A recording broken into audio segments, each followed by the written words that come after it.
Channel से जुड़ने वाले सभी सुधीजनों का हार्दिक अभिनंदन और स्वागत है। आज जब हम विषय प्रस्तुत करना चाहते हैं वो है डिसीजेस ऑफ लीवर, यकृत रोग, अमराज कबिद। Respect the gift of the liver, कबिद का एहतराम करें। ईस्ट के अनुपम उपहार अर्थात लीवर का सम्मान करें। प्रिय सुधीजनों, मानव शरीर अनेकानेक कोशिकाओं से मिलकर बना हुआ है। प्रत्येक कोशिका अपने जन्म में, अपने क्रियाकलाप में और अपने संरचना में स्वतंत्र होती है। एक भी कोशिका के विकारित हो जाने, इसके विकृत हो जाने के कारण अनेकानेक रोग जन्म लेते हैं। इसीलिए ये हमारा ईस्ट का दिया हुआ अनुपम उपहार है और हमें इसका सदा सम्मान करना चाहिए। और ये एक कोशिका की बात हुई, इस यकृत के अंदर लाखों करोड़ों कोशिकाएं हैं और अगर उन कोशिकाओं के संरचना में, क्रियाकलाप में सूक्ष्म मात्रा में भी विचलन हो जाए तो हमारी जिंदगी कष्टकारी हो जाएगी। इसीलिए ईस्ट के अनुपम उपहार का सम्मान किया जाना आवश्यक है। आने वाले स्लाइड्स में यकृत की संरचना, यकृत के कार्य और होने वाले विभिन्न रोग और उनके निदान पर चर्चा करेंगे। यकृत की संरचना, कबिद की तशरीह। Liver is located in the upper right portion of the abdominal cavity, just below the diaphragm and above the stomach, right kidney and intestine. It has two main lobes, right and left, and is covered by the fibrous capsule. It receives blood from two major sources: hepatic artery, oxygen-rich blood; portal vein, nutrient-rich blood from intestine. जिगर पेट के बालाई दाएं हिस्से में वाक़ होता है। पर्दा हिजाब डायाफ्राम के नीचे और मैदा दाएं गुर्दे और आंतों के ऊपर। इसके दो बड़े हिस्से होते हैं जिनको हम लोब्स कहते हैं, दायां और बायां। यह एक झिल्ली से ढका होता है जिसे कैप्सूल कहते हैं। इसे दो अहम ज़राए से खून मिलता है, हेपेटिक आर्टरी से ऑक्सीजन वाला खून और पोर्टल वेन से ग़िज़ाई अज्जा से भरपूर खून मिलता है। दोस्तों, हमारा यकृत दो हिस्सों में बटा होता है, दो लोब्स में बटा होता है। इसमें जो रक्त की आपूर्ति होती है वो हेपेटिक आर्टरी के ज़रिए होती है और जो भोज्य पदार्थ, जो पोषक तत्व मिलते हैं वो पोर्टल वेन के ज़रिए मिलते हैं। मेजर फंक्शन, प्रमुख कार्य, अहम अफ़आल। नंबर 1, ब्लड फिल्ट्रेशन, खून की सफाई, रक्त की सफाई। The liver filters blood coming from the digestive tract before passing it to the rest of the body. It removes toxins, waste product and old cells. जिगर हाजमा की नाली से आने वाले खून को साफ करता है और जिस्म के गर्दिश से कबल जहरीले मादे, फुजलात और अपनी पुरानी खलियात को खारिज कर देता है। यानी यकृत में जो भोजन की नाली से खून आ रहा है उसको आगे भेजने से पहले उसमें जो विषाक्त पदार्थ होते हैं उनको फिल्टर कर देता है, उनको छान देता है। और इसी तरीके से और भी विषाक्त पदार्थ हैं या टूटी हुई कोशिकाएं हैं तो उनका भी बहिर्गमन करने का कार्य करता है। इसका एक प्रमुख कार्य पित्त रस का निर्माण, बाइल प्रोडक्शन, सफरा की तैयारी, पित्त की सफाई। English, it produces bile, A yellow green fluid that helps digest fat, carry away waste materials। यह सफरा पैदा करता है जो जर्दी मायल सब्ज़ रतूबत होती है और चर्बी को हज़म करने और फुजलात के अखराज में मदद करती है।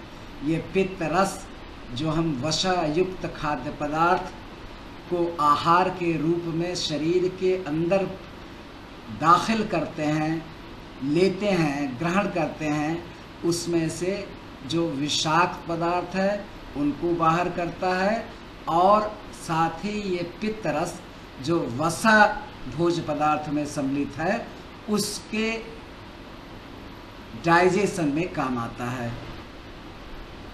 ये भंडारण करता है कुछ विशेष विटामिन्स का।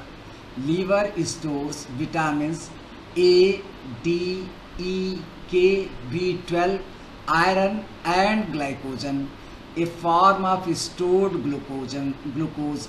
Glycogen is a stored glucose. When there is an excess of glucose in the body or in the blood, it gets converted into glycogen, and whenever there is a need of glucose for the respiration or physical activity, glycogen is being again converted to the glucose. This cycle goes and goes on. Glucose to the glycogen and glycogen to the glucose.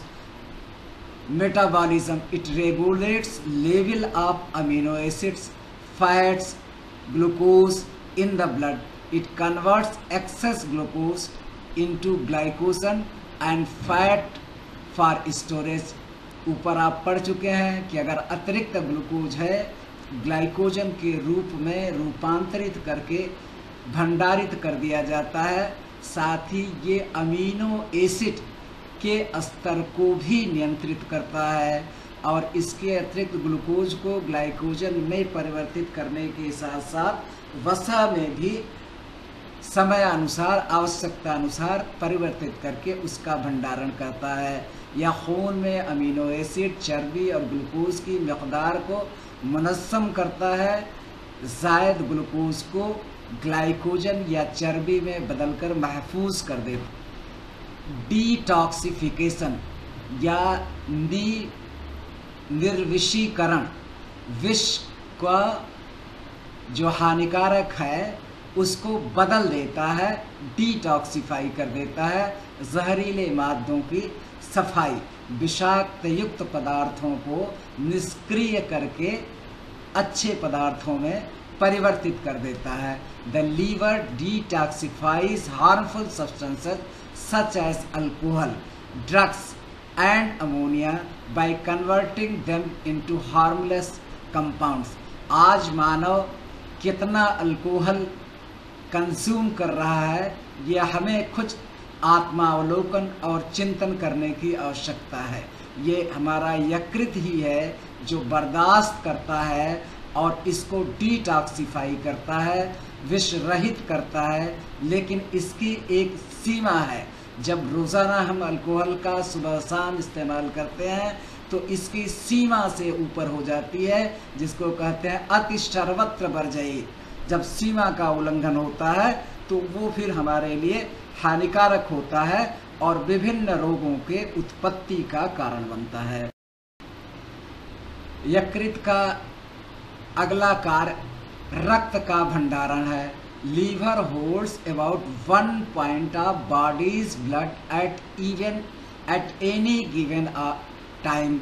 जिगर किसी भी वक्त जिस्म के तकरीबन 1 point खून को अपने अंदर महफूज रखता है।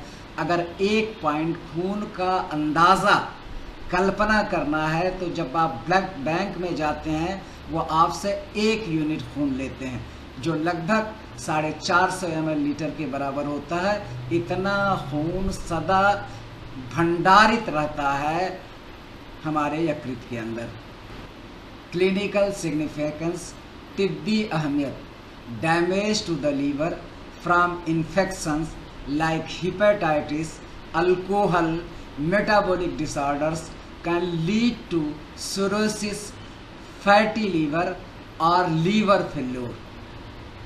हेपेटाइटिस जैसी बीमारियां शराब या मेटाबॉलिक खराबियों की वजह से जिगर को नुकसान पहुंचता है। ये हम अपने आप खुद नुकसान पहुंचा रहे हैं। प्रकृति ने हमें पूरा सही सलामत यकृत अनुपम भेंट के रूप में प्रदान किया था, लेकिन हेपेटाइटिस जैसी बीमारियों, शराबनोशी या मेटाबॉलिक खराबियों की वजह से जिगर को नुकसान पहुंच सकता है, जिससे सिरोसिस, फैटी लीवर, जिसको हम फैटी लीवर कहते हैं, अक्सर नौजवानों में देखा जाता है। रिपोर्ट आती है जब आप लीवर टेस्ट कराते हैं, लीवर फंक्शन टेस्ट या LFT कराते हैं, तो फैटी लीवर या जिगर की नाकामी हो सकती है। यूनानी पर्सपेक्टिव, तिब्ब यूनानी नुक्ते नज़र। तिब्ब यूनानी में जिगर को आज़ाए रईशा में शुमार करते हैं। आज़ाए रईशा से तात्पर्य शीर्ष आज़ा से है, प्रमुख अंगों में है। कुछ ऐसे अंग हैं जो जीवन के लिए अति महत्वपूर्ण हैं, इनको हम आज़ाए रईसा के नाम से जानते हैं। तो हमारा लीवर उन्हीं में से एक है। या खून की तैयारी, जिसको रक्त की निर्माण या तौलीद दम कहा जाता है, का मरकज़ है। यानी इस लीवर में खून की पैदावार होती है, उसका जन्म होता है और हरारत गुरेजिया को तक़वियत देता है। ये बॉडी टेम्परेचर को रेगुलेट करता है, नियंत्रित करता है। शरीर का तापमान गर्मी में भी एक सामान्य बना रहता है और जाड़े में भी सामान्य बना रहता है। इसके विपरीत मेढक है, उनके शरीर के ताप को नियंत्रित करने की क्षमता नहीं होती, इसीलिए गर्मी के मौसम में, खुश्क मौसम में वो हाइबरनेट कर जाते हैं, मिट्टी के अंदर चले जाते हैं। लेकिन इंसान ऐसा प्राणी है जिसके अंदर स्वयं प्रभु ने इतना अनुपम भेंट दिया है, जिससे उसका शारीरिक तापमान अपने आप में बनाए रखता है, चाहे गर्मी हो या कड़ी से कड़ी ठंड हो। आपका बैरूनी बाहरी वातावरण का टेम्परेचर चाहे जो कुछ भी हो, लेकिन हमारे शरीर के तापमान में अंतर नहीं पड़ता है। जो अभी तक बिंदु आपके समस्त रखे गए, उसका सारांश विषहरण, पाचन क्रिया में सहायता, पित्त का निर्माण, अत्यधिक ग्लूकोज को ग्लाइकोजन में परिवर्तित करने का कार्य और विटामिन के भंडारण का कार्य यकृत द्वारा किया जाता है। जब ईस्ट की अनुपम भेंट यकृत का सही तरीके से हम सेहतमंद नहीं रख पाते हैं, गलत ग़िज़ा और गलत आदतें, गलत आहार, गलत व्यवहार, गलत विचार अपने अंदर जन्म लाते हैं, तो उनके अंदर कुछ, यकृत के अंदर कुछ बीमारियां पैदा होती हैं। जो सबसे पहली बीमारी है वीकनेस ऑफ लीवर, ज़ोफ़ कबिद, तिब्बे यूनानी में इसे कहता है, यकृत की कमज़ोरी, जिससे इसके कार्य और विषहरण की क्षमता प्रभावित होती है। इसको हम यकृत की दुर्बलता के नाम से जानते हैं। नेक्स्ट, जॉन्डिस, तिब्बी इस्तिलाह में इसे यरकान, सिर यरकान के नाम से जानते हैं। त्वचा, आँखों और श्लेष्मा झिल्ली, ये श्लेष्मा झिल्ली हमारे आँख के पर्दे, जो बारी सफ़ेद झिल्ली होती है, इसको श्लेष्मा झिल्ली कहते हैं। त्वचा, आँखों और श्लेष्मा झिल्ली का पीला होना बिलरूबिन के बढ़ने की वजह से, जो बिलरूबिन बढ़ता है उसकी मात्रा एक सीमा स्तर के ऊपर हो जाती है, तो पीलापन पूरे शरीर में दिखाई पड़ता है। विशेष तौर से त्वचा पीली दिखाई पड़ेगी, आँखों की श्लेष्मा झिल्ली में पीलापन होगा। हमारे कपड़े जो हम पहनते हैं उसमें जो है पीलापन दिखाई पड़ता है। जो अपने हम अंडर गारमेंट्स, जो आप अंदर बनियान पहनते हैं, वो तक पीला हो जाती है। जब आपके जॉन्डिस अपने पूरे शबाब पर होता है, जब अत्यधिक चरम सीमा पर होता है, तो त्वचा भी, आँख की श्लेष्मा भी, ये सब के सब पीले हो जाते हैं। आइए यकृत की चौथी बीमारी, तीसरी बीमारी की तरफ चलते हैं, जिसको हम हिपेटाइटिस कहते हैं। जहाँ भी ये TIS सफिक्स के रूप में इस्तेमाल होता है, उसका अर्थ इन्फ्लेमेशन या सूजन होता है।